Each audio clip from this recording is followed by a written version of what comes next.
성경 말씀 보겠습니다. 잠언 23장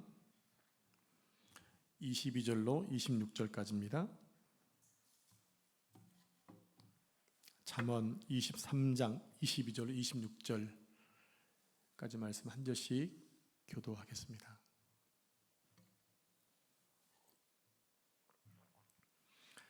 너를 낳은 아비에게 청종하고 내 늙은 어미를 경히 여기지 말지니라. 진리를 사되 팔지는 말며 지혜와 훈교와 명철도 그리할지니라. 의인의 아비는 크게 즐거울 것이요 지혜로운 자식을 낳은 자는 그로 말미암아 즐거울 것이니라. 내 부모를 즐겁게 하며 너를 낳은 어미를 기쁘게 하라. 같이 합독합니다. 내 아들아 내 마음을 내게 주며 내 눈으로 내 길을 즐거워할지니라. 아멘. 이 말씀은 살아계신 하나님의 말씀입니다. 아멘. 우리 옆에 앉으신 분들께 이렇게 축복하시면 좋겠습니다. 당신은 존귀한 하나님의 자녀입니다. 네, 저희 교회 인사가 바뀌었죠? 네, 제가 제자 훈련 하다 보니까 한 분 한 분이 너무 존귀하다는 사실을 깨닫게 되었습니다. 나중에 제자 훈련에 대한 기초를 얘기하겠지만 한번 미리 연습하는 거예요. 우리는 존귀한 사람들, 교회의 주인은 누구입니까? 하나님이시지만 교회의 주체는 여러분들이기 때문입니다. 여러분들은 어떤 분이다? 존귀하신 분이다. 여러분 스스로 늘 그렇게 입력을 시키시고 인정하시기 바랍니다. 나는 아무것도 아니야. 나는 너무 부족해. 예, 하나님 편에 볼 때 부족하죠. 그러나 부족함에도 불구하고 하나님이 우리를 선택하셨기 때문에 존귀한 자가 되었다는 사실 기억하시고, 나도 존귀한 자, 나와 함께 믿음의 길 가시는 분들도 존귀한 자, 그렇게 여겨주시기 바랍니다. 오늘은 어버이 주일입니다. 저는 개인적으로 5월이 되면 마음이 참 무겁습니다. 어린이 주일에는 제가 자녀들에게 좋은 아버지가 되지 못하는 것에 대한 부담감이 있고, 또 오늘같이 어버이 주일을 맞이하면 부모님께 효도하지 못하는 것에 대한 죄책감이 있습니다. 또 스승의 주일에는 제가 좋은 스승이 되지 못하는 것에 대한 다음 세대에 대한 미안함이 있고요. 또 부부 주일에는 사랑하는 아내에게 잘해주지 못하는 것에 대한 미안함이 있습니다. 그러나 저는 메신저이기 때문에 어떤 상황이든지 간에 말씀을 전해야 되니까 또 부족하지만 또 자격도 없지만 말씀을 전하도록 하겠습니다. 자식 없는 부모는 있어도 부모 없는 자식은 없다는 말이 있습니다. 부모는 자식을 낳되 생명을 걸고 낳습니다. 그리고 그 자녀를 양육하기 위해 온 삶을 희생을 하십니다. 그러므로 부모에 대한 효도는 너무나 당연한 거죠. 어제 다음 포털 사이트에서 2년 전 고령의 어머니에게 둔기를 휘둘러서 재판받은 60대 아들이 피해자인 어머니의 간절하고 거듭된 탄원으로 인해서 항소심에서 벌금형을 받은 기사가 났습니다. 이게 무슨 얘기인가? 이 아들은 2022년도 10월 7일에 군산에 있는 자택에서 너하고 같이 못 살겠으니 집에서 나가라는 어머니의 그 순간적인 말에 격분해서 망치를 휘둘렀습니다. 분에 못 이겨 어머니가 애지중지 키우는 화분을 10개를 깼습니다. 그러다가 난동을 피우다가 잡히게 되었고 둔기를 휘둘렀기 때문에 재판에 넘겨졌습니다.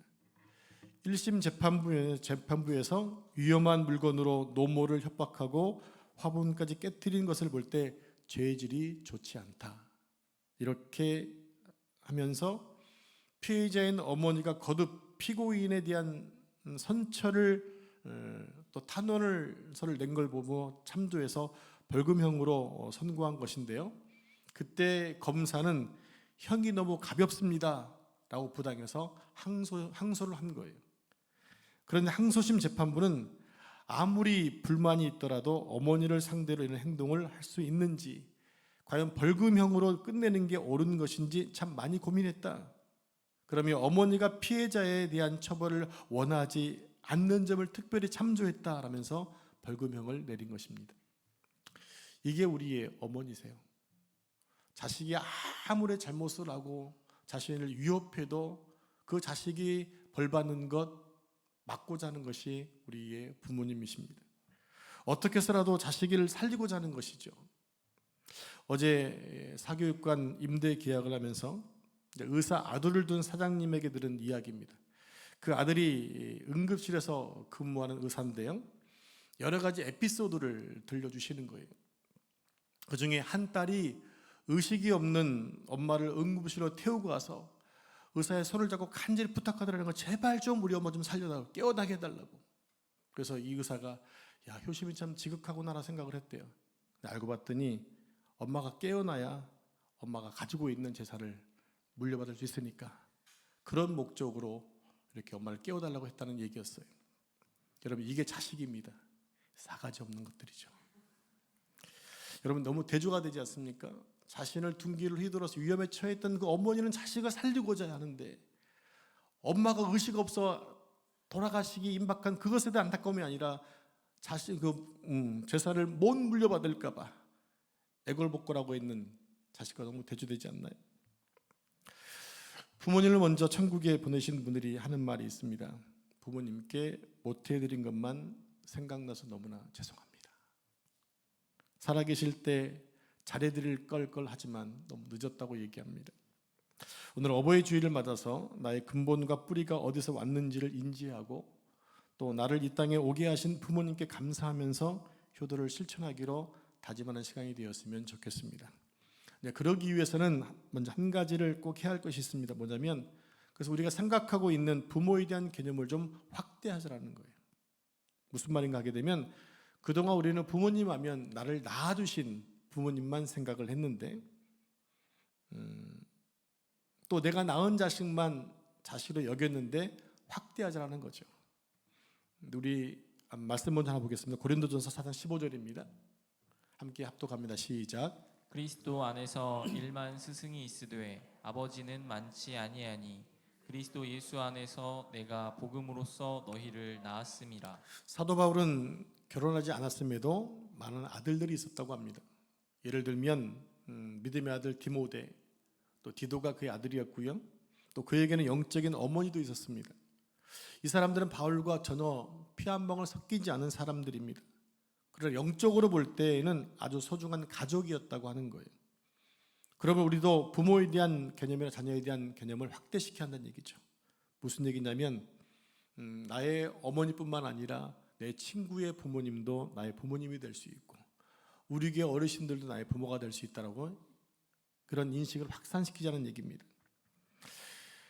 그런 결단으로 우리 젊은 집사님들은 교회 안에서 어르신들을 대하실 때에 여러분의 부모님을 대하듯이 그렇게 존경하고 존중해 주라는 얘기입니다.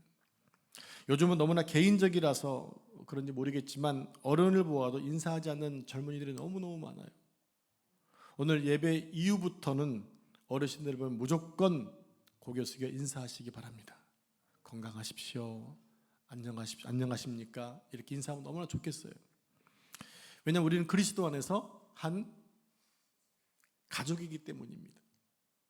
우리 교회 어린이 중에 10번을 보면 10번을 꼭 인사하는 친구가 있어요. 그럼 고개 한 번 더 이렇게 머리 한 번 더 쓰다듬어주고 다시 한번 웃어줍니다. 볼 때마다 인사해요. 볼 때마다.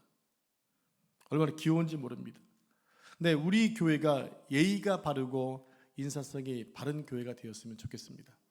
여러분이 그렇게 만들어주시기 바랍니다. 종교개혁자 마르틴 루터는 아버지를 4가지로 구분을 했어요. 4분의 아버지가 있다고 말합니다. 첫 번째는 뭐냐? 자신을 나게 하신 육신의 아버지를 아버지라 불렀고요. 또 두 번째는 목사님을 아버지라고 불렀습니다. 왜냐하면 그들의 영적인 양식을 공급해 주는 분이기 때문에. 여러분 카톨릭에서는 신부를 파더라고 부른다고 합니다. 아버지라고 부르는 거죠. 자, 세 번째는 선생님을 아버지라고 불렀어요. 선생님은 지적으로 자신을 가르쳐 주시니까 선생님의 영향권 안에서 살다 보니까 선생님을 아버지라고 부른 거예요. 마지막으로 왕을 아버지라고 불렀어요.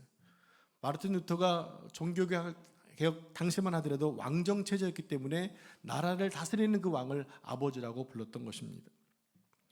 이렇게 루터는 여러 기록에서 자신을 낳아준 부모님과 목사님과 선생님과 왕을 아버지라고 하고 이 4분을 공경해야 된다라고 말했습니다. 그러면 우리는 육신적인 부모만 생각하는 협소한 효도의 개념을 넘어서 모든 어르신들을 자신의 부모 대하듯이 대해야 된다는 것입니다. 여러분 너무 어렵진 않으시죠? 그렇게 할 수 있으시겠죠? 네. 저는 오늘 어버이 주일을 맞이하면서 우리 한국 우리 한국적 효의 개념을 한번 생각해 봤습니다. 한국적 효의 개념. 한국적 효의 개념에는 오늘날 우리에게는 아주 생소할 수도 있고 이해하기 힘든 그런 요소도 있습니다. 그러나 그래도 그동안 우리 민족에게 전통적으로 내려왔던 효의 개념이기 때문에 또 잘 이해하시면서 들었으면 좋겠습니다. 첫 번째로 한국적 효도가는요, 부모님을 장숙해 드리는 데 있었어요. 부모님을 오래오래 살게 하는데 효도의 개념이 있었다는 얘기입니다. 부모님을 또 장숙해 할 뿐만 아니라 장수하기를 바라는 마음으로 그를 섬기는 것이 효였다고 하는 거예요. 그 때문에 연세 많으신 부모님을 모시고 사는 것이 그 당시 최고의 자랑으로 인정된 것이 한국의 문화였습니다. 우리 함께 에베소서 6장 2절 3절 말씀, 저 한 절씩 말씀을 교독합니다. 내 아버지와 어머니를 공경하라. 이것은 약속이 있는 첫 계명이니 이로써 내가 잘되고 땅에서 장수하리라. 아멘. 장수의 병은 어떻게 얻는다는 얘기입니까? 부모님을 공경하면. 효도하는 가정에 주시는 축복이 바로 장수의 복이라고 하는 거예요. 따라서 나이 많은 어르신들을 모시고 있다는 것은 가문의 자랑거리였습니다. 성경적으로도 효도의 증거가 되었습니다. 그러나 우리 한국적 문화를 볼 때 부모님이 세상을 떠나면 그것을 마치 자식의 죄인 것처럼 생각을 했죠. 그래서 죄인의 모습으로 입는 옷이 뭡니까? 그게 바로 상복이에요.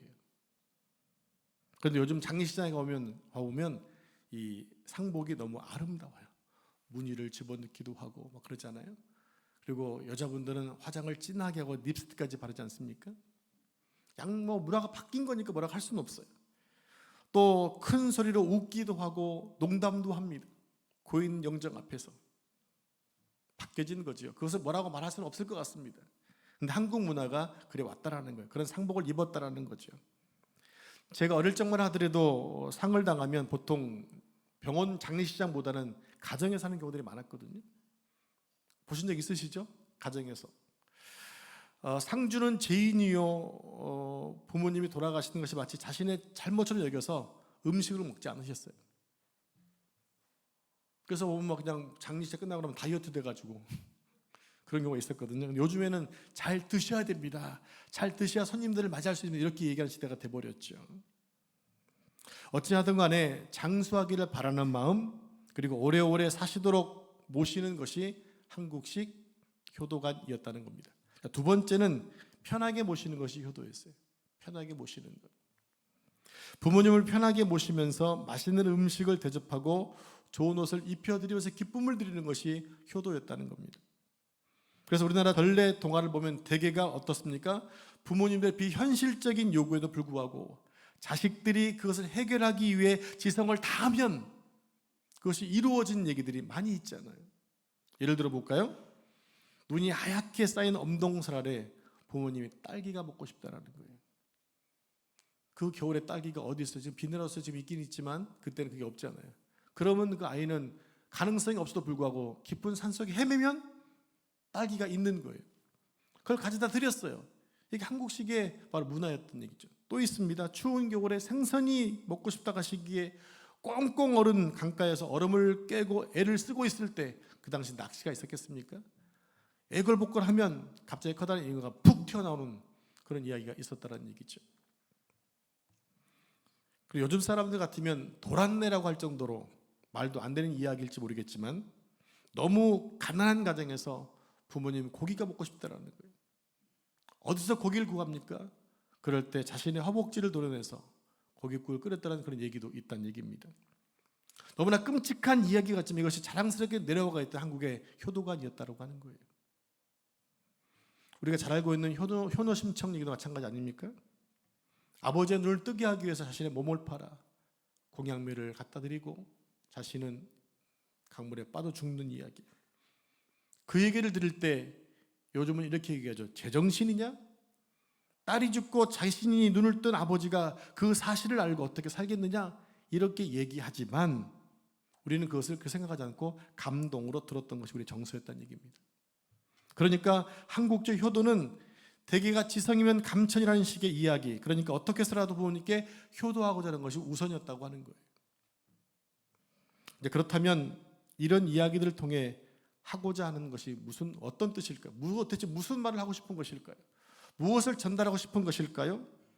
이것은 과학이나 윤리나 합리적이고 상식적인 이야기가 아니라는 얘기입니다.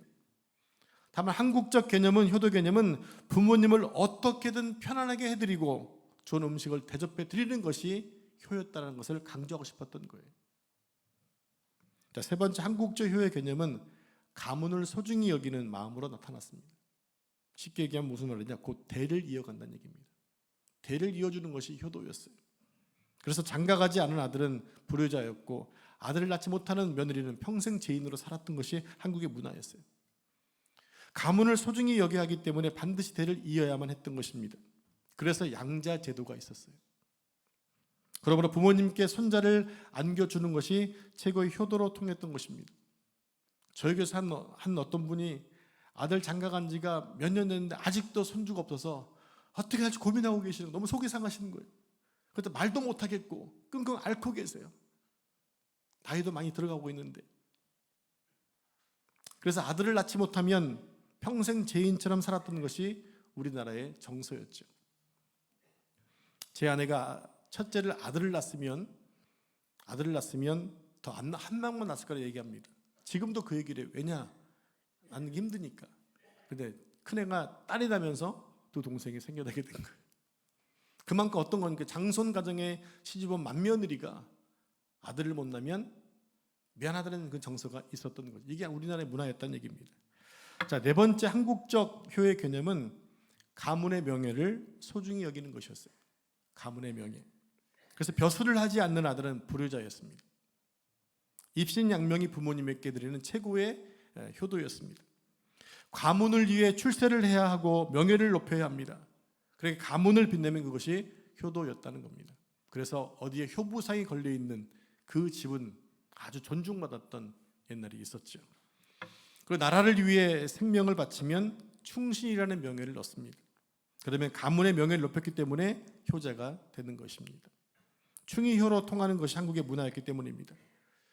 그러니까 효도는 부모님을 높이고 부모님을 최고로 여기며 부모님을 기쁘게 하고 자기 목숨보다 더 소중히 여기는 것. 그런데 요즘 사람들은 따질 거 다 따지기 때문에 제대로 된 효도를 하지 못하고 있습니다. 어느 며느리가 하도 잘난 체하며 말대답하니까 시어머니가 이렇게 얘기합니다. 너 정말 그렇게 꼬박꼬박 말대답할 거냐? 라고 했더니 며느리 왈, 어머님, 이것은 말대답이 아니고요, 상식과 이념과 이치가 그렇다는 거예요 라고 대답하는 얘기가 있습니다. 여러분, 언제 상식과 이념을 따지고 이치를 따져가며 효도할 수 있겠습니까? 여러분, 잘 생각해 보십시오. 한국적 효도는 효가 모든 것 위에 있었습니다. 모든 것 위에. 그래서 절대 순종, 최고의 가치, 또 최고의 위치, 그리고 하늘의 명으로 받아들이고 그렇게 전해져 왔던 것입니다. 그런데 오늘날 어찌하여 이처럼 불행하고 살벌한 가정이 되고 예의 없는 나라가 되어버렸을까요? 요즘 많은 분들이 이게 젊은이들 요즘 버릇이 없다, 예의가 없다는 얘기 자주 하고 있잖아요. 그것이 뭐냐? 이 효의 개념이 무너져 버렸기 때문이라는 것입니다. 저는 지금도 잊지 못하는 아주 웃긴 얘기가 있어요. 제가 학교가 대전에 있어서 신학교 때 다녔었는데 열차를 타고 다녔거든요. 그는 경부선이었기 때문에 뭐 대구나 부산 출신의 분들이 많이 타고 다녔었어요. 그다음에 사투리를 쓰듯이 정확히 대구인지 부산인지 모르겠지만 이렇게, 제가 오해하지 마십시오. 그분들을 뭐 욕하는 게 아니니까. 근데 한 아이가 할아버지한테, 할아버지는 밥 묻나? 이렇게 얘기하는 거예요. 그래서 속으로 저 싸가지 없는 거 저거. 어떻게 저렇게 얘기할 수 있지? 근데 그게 그들의 문화더라는 얘기죠. 그 기억이 나는 거예요. 물론 문화적인 면에 있을 수 있겠지만 할아버지라고 한다면 할아버지 식사하셨나요? 이렇게 묻는 게 정상적인 거 아닐까요? 아니군요. 네. 제가 지금 딴 얘기하고 있는 거, 다른 나라 얘기하고 있는 것 같아요. 효가 너무 무너져버린 세상을 우리가 지금 살고 있다는 얘기입니다. 그래서 오늘 본문에 나와 있는 성경적인 효의 개념은 무엇을 말하고 있는 것일까요? 네 가지만 살펴보겠습니다. 첫째로 효도는 부모님의 존재적 가치를 소중히 여기는 것이라는 겁니다. 부모님의 존재 가치를 소중히 여기는 것이다. 자, 본문 22절 같이 합독하겠습니다. 시작. 너를 낳은 아비에게 청종하고 내 늙은 어미를 경히 여기지 말지니라. 여러분, 효도는요 구제가 아니에요. 효도는 나이 많은 어른들을 불쌍히 여기는 것이 아닙니다. 효도는 어르신들의 존재 가치를 인정하고 존경하는 데부터 시작하는 것이 효도입니다. 이스라엘 사람들은 매우 강한 민족이죠. 그들은 1900년 동안 나라가 망해서 전 세계를 떠돌아다니면서 수많은 나라들 사람들에게 무시당했던 민족입니다. 그렇지만 당당히 독립을 하고 얻은 나라도 함부로 건드지 못하는 강대국이 되었어요. 나라는 땅덩어리는 조그마하지만, 그래서 세상에 많은 나라들이 저들의 교육 방법을 배우겠다고 방문을 했죠. 그러나 저들의 교육과 지혜는 그렇게 공부해서 얻는 것이 아니더라는 겁니다. 그들의 지혜의 근본을 알아야 하는 거예요. 이스라엘 사람들의 강점은요 신앙적 지혜에 있습니다. 그들의 지혜는 전승으로부터 내려오는 것이 있었어요. 전승이 뭡니까? 조상 대대로 계승되어 내려온 지혜입니다. 그것은 노인들과 어른들의 이야기를 듣는 거예요. 경험담을 듣는 거지요. 어르신들에게 들어야 하고 배워야 하고 물어야 하는 것입니다. 젊었을 때는 우두머리였고 먹을 것을 찾는데 아주 일가견 있었던 그 리더였던 지가 이제 나이가 들어서 병들어 늙어버렸습니다. 그러자 젊은지들은 밥이나 축내는 늙은지라며 막 무시하고 갈시합니다. 그래서 늙은지는 젊은지들의 눈총을 피해서 구석에 웅크리고 살아야만 했습니다. 그러던 어느 날 집주인이 지들이 극성을 부리니까 세 발 달린 솥을 사다가 음식을 담은 다음에 뚜껑을 덮고 무거운 돌로 얹어놨어요. 젊은지들이 모여서 어떻게 하면 솥 안에 들어있는 음식을 먹을 수 있을까를 고민했지만 뾰족한 수가 생각나지 않은 거예요. 생각하다 못한 젊은지들은 늙은지에게 무슨 수가 없겠냐고 도움을 구합니다. 늙은지는 한참을 생각하더니 이렇게 말합니다. 여보게들, 솥의 세 발 가운데 한쪽 발을 깊이 파보게. 한쪽 발 밑을 깊이 파보게. 젊은이들은 늙은지가 알려준 대로 솥의 한쪽 발 밑을 깊이 파내려 갔습니다.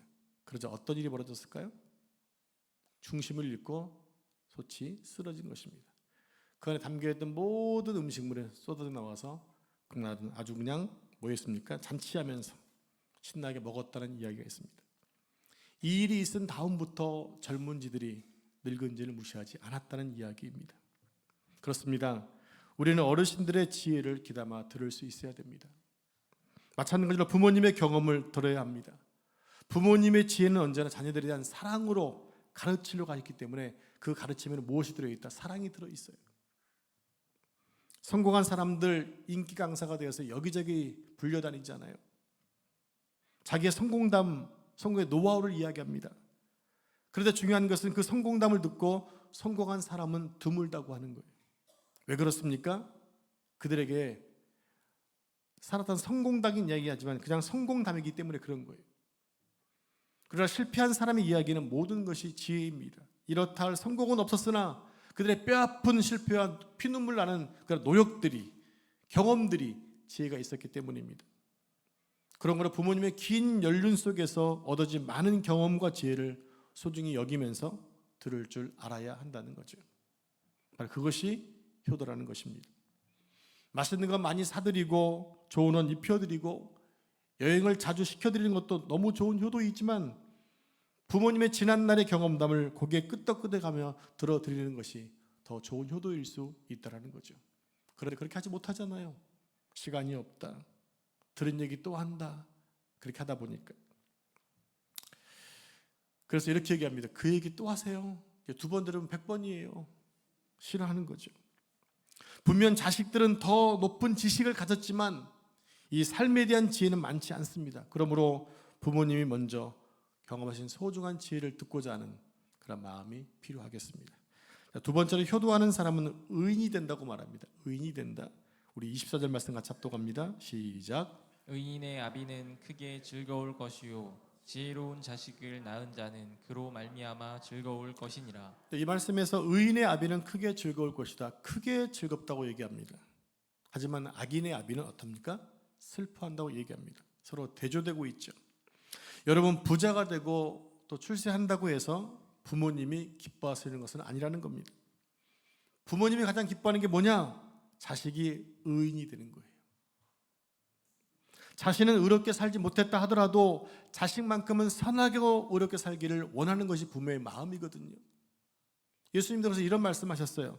너희가 악할지라도 좋은 것을 자식에게 줄 알거든. 이게 부모의 마음이라는 거예요. 나는 비록 그렇게 살지 못해도 너희는 그렇게 살기 원한다는 것이 부모의 마음이라는 것입니다. 그런 거로 의롭게 사는 것이 최고의 효도라는 것입니다. 세 번째입니다. 효도는 지혜로운 자가 되는 길입니다. 잠언 1장 7절에 보면 하나님을 경외하는 것이 지혜의 근본이라고 말하고 있죠. 그런 걸 우리가 지혜로운 자가 되면 그것을 부모님이 기뻐하시고 그것이 효도가 된다는 것입니다. 잠언 1장 8절에 보면 내 아들아 내 아비의 훈계를 들으며 내 어미의 법을 떠나지 말라. 아버지의 훈계, 어미의 법을 떠나지 말라. 그러니까 부모님의 말을 잘 들을 때 부모님이 뭐 하신다? 기뻐하신다라고 하는 거예요. 무엇인가 얘기하면 계속해서 거부하고 반대로 행하는 청개구리처럼 살아서는 안 된다는 것입니다. 요한 3서 1장 4절 말씀 보면 함께 합독할까요? 시작. 내가 내 자녀들이 진리 안에서 행한다 함을 듣는 것보다 더 기쁜 일이 없도다. 자신의 아들과 딸이 진리 안에서 아름답게 사는 것이 부모에게 기쁨이 된다는 얘기입니다. 이것을 신앙을 가진 부모들의 마음이라는 거예요. 내 자녀들이 진리 안에 사는 것, 말씀 안에 사는 것, 지혜 안에 사는 것, 가장 기쁜 효도라고 하는 것이죠. 자, 이제 마지막으로 본문 26절 같이 합독하겠습니다. 시작. 내 아들아 내 마음을 내게 주며 내 눈으로 길을 즐거워할지어다. 자, 이 말씀은 마음을 부모님께 드리고 또 부모가 알려준 길을 즐거워하라는 거죠. 부모님의 철학과 부모님의 과거와 현재 그리고 그 직업을 소중히 여겨달라는 겁니다. 부모님이 소중히 여기는 것을 인정해주고 따라가는 것, 그것이 효도라고 하는 거예요. 그래서 어떤 명인을 보게 되면 몇 대가 같이 부모님이 할아버지 했던 것 다 지키는 분들이 있잖아요. 고생하죠.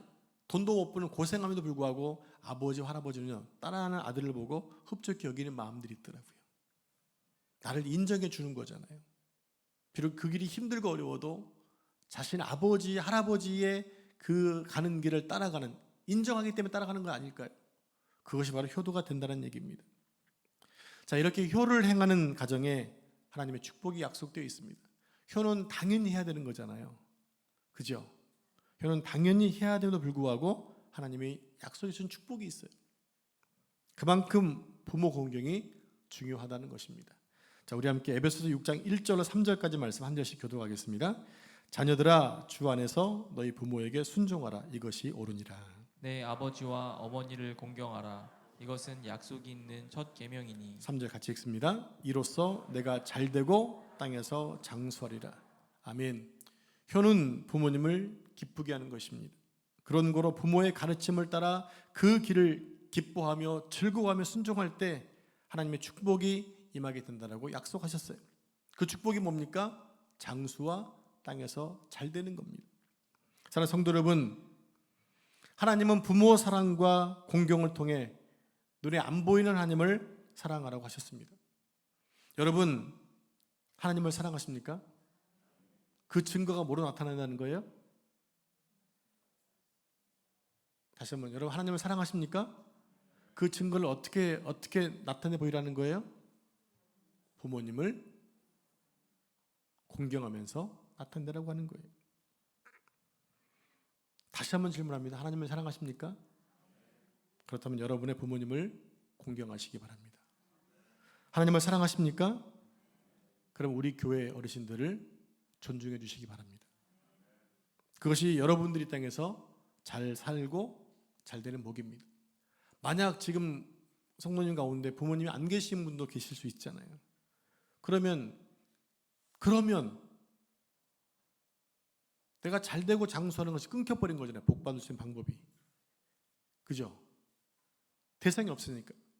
제가 초반에 드렸던 말씀처럼 우리의 효도의 개념을 좀 확대시키면 내 친구의 부모님을 섬기고 어르신들을 어디로 섬겨서 공경하면 이처럼 잘 되고 장수하는 복을 얻을 수 있다는 얘기입니다. 오늘 말씀을 잘 실천하셔서 하나님이 약속하신 축복을 누리며 살아가는 여러분 되기를 축복합니다. 기도하겠습니다. 자비로우신 하나님, 우리에게 귀한 부모님들을 주신 것을 감사합니다.